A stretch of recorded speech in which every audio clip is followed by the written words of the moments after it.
के टॉपिक बताया अपना। आकलन एवं रिमेडियल कार्य। आकलन इन्हें सुनो सब लोग।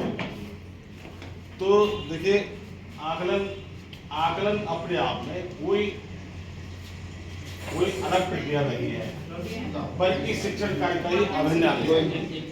ये अपने जो शिक्षण कार्य करते हैं उसी का एक अभिन्न अंग है, कोई नई चीज नहीं है, कोई नई बला नहीं है आकलन। और आकलन हमको करते रहना चाहिए। सतत आकलन में सतत आकलन होता है। आकलन शिक्षण प्रक्रिया को प्रभावी बनाता है। आकलन शिक्षण प्रक्रिया को प्रभावी बनाता है। आकलन के उद्देश्य हैं, आकलन बच्चों की प्रगति को जानना। सबसे पहले है कि आकलन हम क्यों करते हैं भाई? बच्चे की प्रगति को जानना अति आवश्यक है।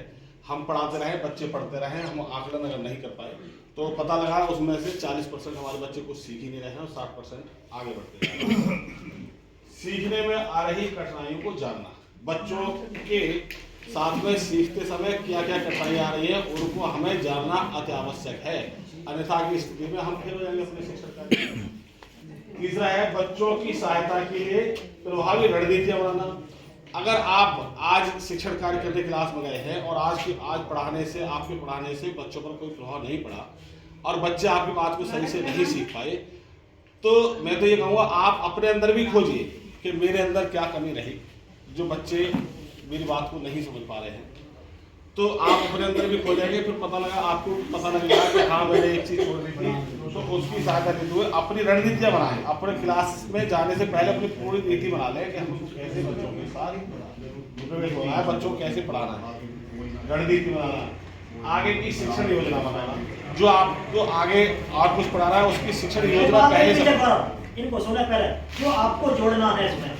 फिर भी कह रहा हूँ, पहली बार सब नंबर 2 आए थे, मैंने पूछा था तो किसी को जोड़ना है, कहना है, कहिए। जब ये बंद कर दें तब आपको जोड़ के कहें, अभी नहीं।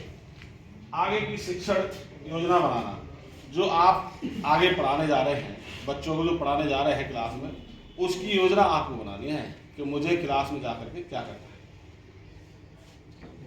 योजना को ध्यान में रखते जी, हुए योजना हाँ, जो आपके साथ हुआ पहले उसको ध्यान रखेंगे। क्या कमी रही मेरे साथ, जो मेरे 30% बच्चे नहीं सीख पा रहे हैं, ठीक है, तो उस चीज को ध्यान रखते हुए आगे की रणनीति बनाएं। आप अपनी योजना आगे की और बनाएं, मतलब अच्छी तरीका से, जो कि बच्चों की सरलता से उनकी समझ में आए। अच्छा, आकलन की रणनीति सप्ताह 1 से 7 डिकोडिंग की दक्षताओं से संबंधित आकलन, ये डिकोडिंग की दक्षताओं से संबंधित आकलन होगा। और सप्ताह 8 से 25 में समझ के साथ पढ़ने से संबंधित आकलन होगा। 8 से 25 तक समझ के साथ आकलन होगा। अब ये 4 दिवस जो है, प्रथम, द्वितीय, तृतीय, चतुर्थ, ये नई दक्षताओं और शिक्षण उद्देश्यों पर कार्य करना है, नई दक्षताओं पर। 5वां दिन जो आएगा तो उसमें साप्ताहिक पुनरावृत्ति एवं रिमेडियल कार्य होगा। और 6वें सप्ताह में साप्ताहिक आकलन और 2 समूह में कार्य करने के लिए। आगे देखिए, अब पढ़ करके मैं सुना दूं, जैसे एक कविता है, बच्चों को पढ़ के हम सुना रहे हैं, तो जी, तो उसमें बच्चों को जब हम सुनाएंगे तो बच्चों को ऐसा लगे कि वास्तव में पतंग उड़ रही है। बच्चों को ऐसा लगे कि वास्तव में पतंग उड़ रही है, तो हम कहेंगे सर सर सर सर उड़ी पतंग, सर सर सर सर उड़ी पतंग, फर फर फर फर उड़ी पतंग। अपने हाथों से कुछ चलाते रहेंगे, ऊपर भी इशारा करते रहेंगे। अब इसको काटा उसको काटा, इसको काटा उसको काटा, खूब लगाया सैर सपाटा, अब लड़ने में जुड़ी पतंग। मतलब अब ये एक इधर से आ रही है, एक इधर से आ रही है, तो आप बच्चों को इशारा करते रहे, अब लड़ने में जुटी पतंग है। अब अरे कट गई लुटी पतंग, पतंग ऊपर से कट गई है तो लुट गई, बच्चे आपस में भागते हैं।